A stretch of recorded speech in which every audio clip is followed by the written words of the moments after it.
ঝড় হলো দেশের লাগি মহামারীর মহতন পাইলে কলম ঠেকাইয়া চালায় ওরা নির্যাতন ঘুষের টাকায় ওদের বুড়ি ঘুষের টাকায় ওদের বুড়ি করে যে টান টান ওরা শিক্ষিত শয়তান ওরা শিক্ষিত শয়তান ওরা শিক্ষিত শয়তান ওরা শিক্ষিত শয়তান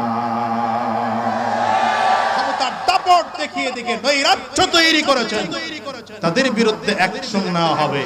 আর যারা নরমাল ছিলেন তারা অবশ্যই নরমাল বসবাস করবেন আপনাদেরকে কেউ কোনোদিন ছাড়া যাবে না আমি কি কথা বুঝাইতে পারলাম মুসলমানদের ঐক্য নষ্ট হইছে না হয় নাই উচিত ছিল কি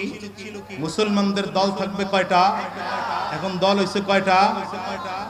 দলের শেষ নাই 39টা মনে হয় নিবন্ধিত দল অনেকে মনে মনে হুজুর আমরা তো একই আছি আপনাকে হুজুর গুরু